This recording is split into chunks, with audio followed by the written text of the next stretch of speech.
And once again, we're back. In this video, we're going to take a closer look at what's going on with the lead sound, which is coming from this line of modules here. First, I'm going to run the patch just a little bit so you can hear that sound in context.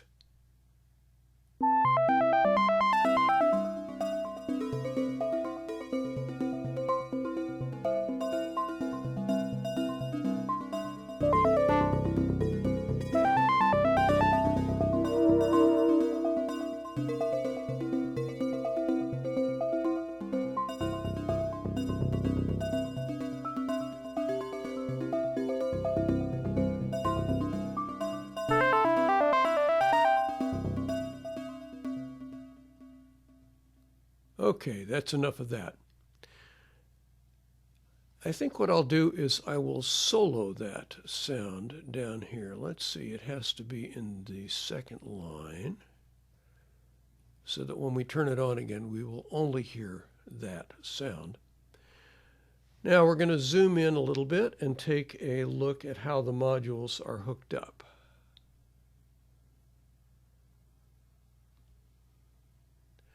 The sequencer is this Darius here, and you'll notice that sometimes it plays and sometimes it doesn't. Well, how does it do that?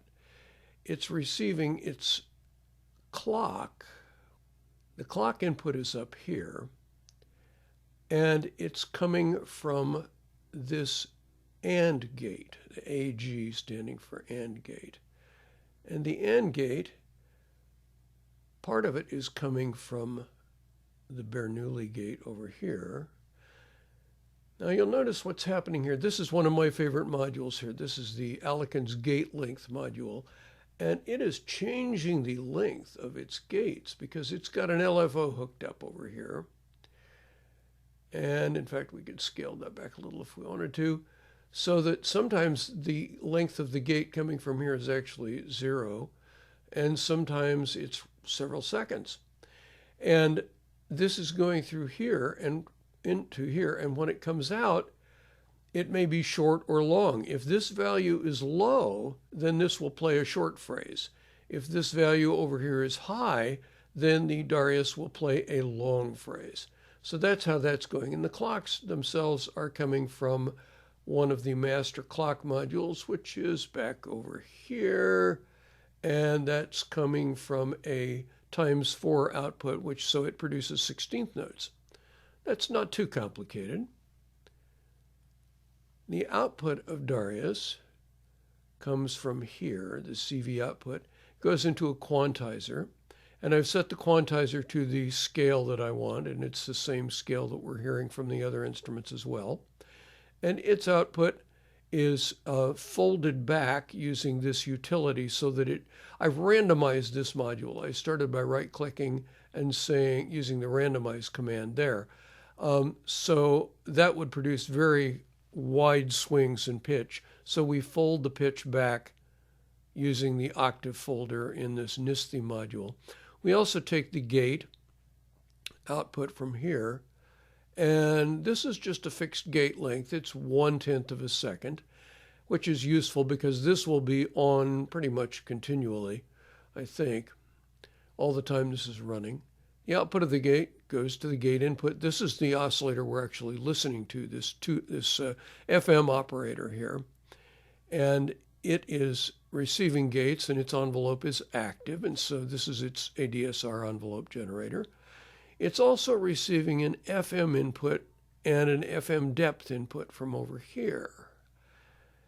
And what happens is, if you look at the FM depth, it's coming from this envelope over here, and this envelope is being triggered by, yes, another Bernoulli gate, so that it doesn't always fire. This comes from somewhere slow over on the left, and I'm not going to scroll back to have a look at what it is right now.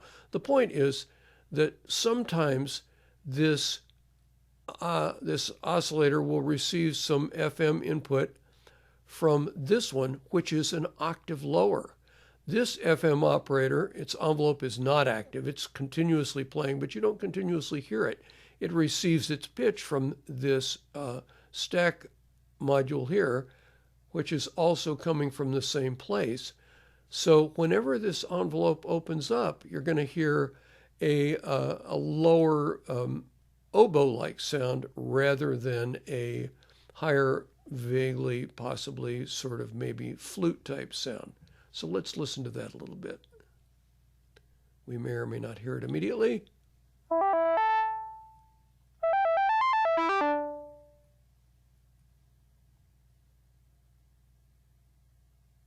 You can hear that when this sends an envelope there, we will get